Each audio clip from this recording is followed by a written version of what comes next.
Mark Douglas is a TiE50 winner. His complete Steelhouse is among the top 10 in the internet social media space. It's a pleasure to welcome you, Mark. Thank you.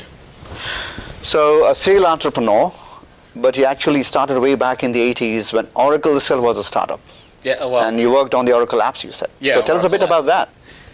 It was an interesting time. It was 1989, and Oracle was a database company, wanted to also become an application company, and I was there very early and helped build the application platform and had a lot of fun. I was at Oracle for 5 years. And how did the entrepreneur journey start? I know you would say you were an entrepreneur then as well, yeah, but your own once you left Oracle. Well, I always had kind of an entrepreneurial bug, and I'm not a big company guy. I like to kind of build companies. And so after being at Oracle for 5 years, I left and then started a development tools company called Centerview Software and sold that company to Informix Software, and then did a series of startups. And another startup called Persistence that went public, Covalent, that was acquired by VMware. And then the eHarmony for 4 years, Rubicon Project, and now this company. So before I come to Steelhouse, I want to get some lessons from you. When you're good at technology, you're just good at technology. How do you know I'm ready to become an entrepreneur or start a venture which is a startup?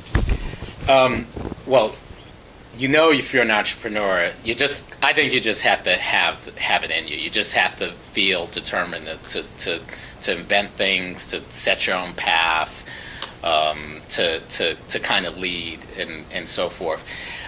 What you work on, what you build, I mean, that it has to present itself. If you go out searching for the idea, you tend to pursue things. You force it. It has to be there has to be that aha moment when you see what the opportunity is, and then you have to have the courage to take advantage of it. So for those who are good at technology, mm-hmm, and they have figured out what is required in the market, they have that with them, but they're not good entrepreneurs. They feel that maybe I'm not the right person, but I would like to join with somebody. Yeah. Right? So how do you find that connectivity, that relationship, which itself is difficult? Yeah, I think if you want to be an entrepreneur, you have to start by joining a company that's entrepreneurial, because I mean you're kind of touching on what the key is. It's all about the people, right? And so if you're sitting by yourself and you've never built anything before, your first step should be, let me go find someone who's doing something that gets me excited.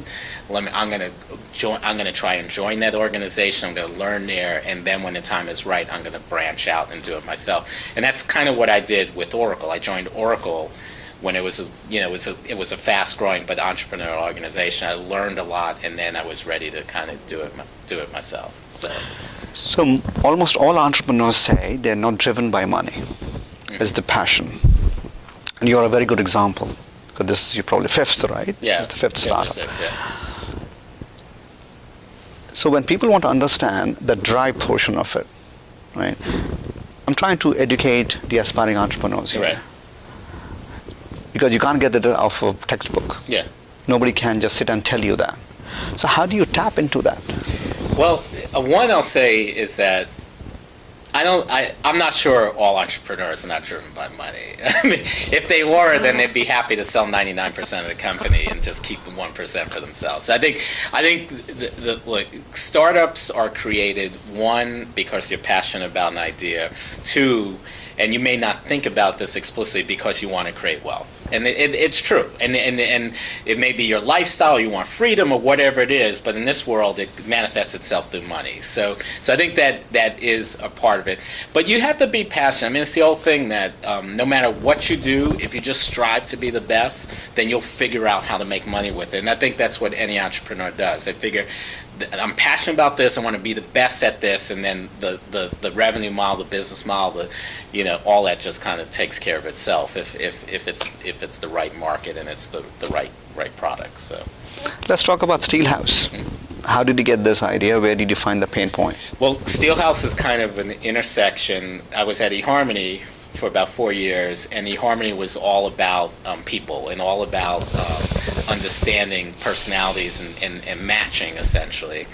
And then I was at Rubicon, which was all about media and advertising and yield optimization. And so Steelhouse is kind of an intersection of those. We're looking at the personality, the behavior of shoppers, and then figuring out how e-commerce sites can leverage that knowledge to offer the right incentive to each shopper or the right message to each shopper. So it's kind of an intersection. And it was just really obvious. I was fortunate. eHarmony is an amazing marketing organization as well as kind of mission-driven company in terms of creating relationships.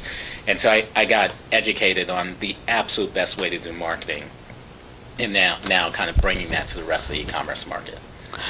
TiE50 is in its third year. In the last 2 years, we had a lot of investments in the finalists and winners, and about 40 plus exits. Yeah. What has been your experience with TiE, and especially after winning the award? How do you feel? Well, this is the first time, my first interaction with TiE, and literally the first couple of hours, it's been great. I mean, already since I've been here, I've been approached by a lot of executives, a lot of investors. We've done a Series A round. We're in the process of doing a Series B.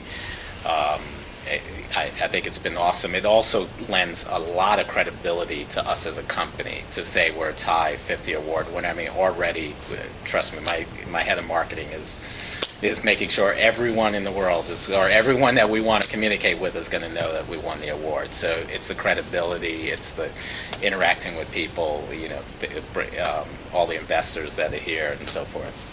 Once again, thank you so much and congratulations. Thank you.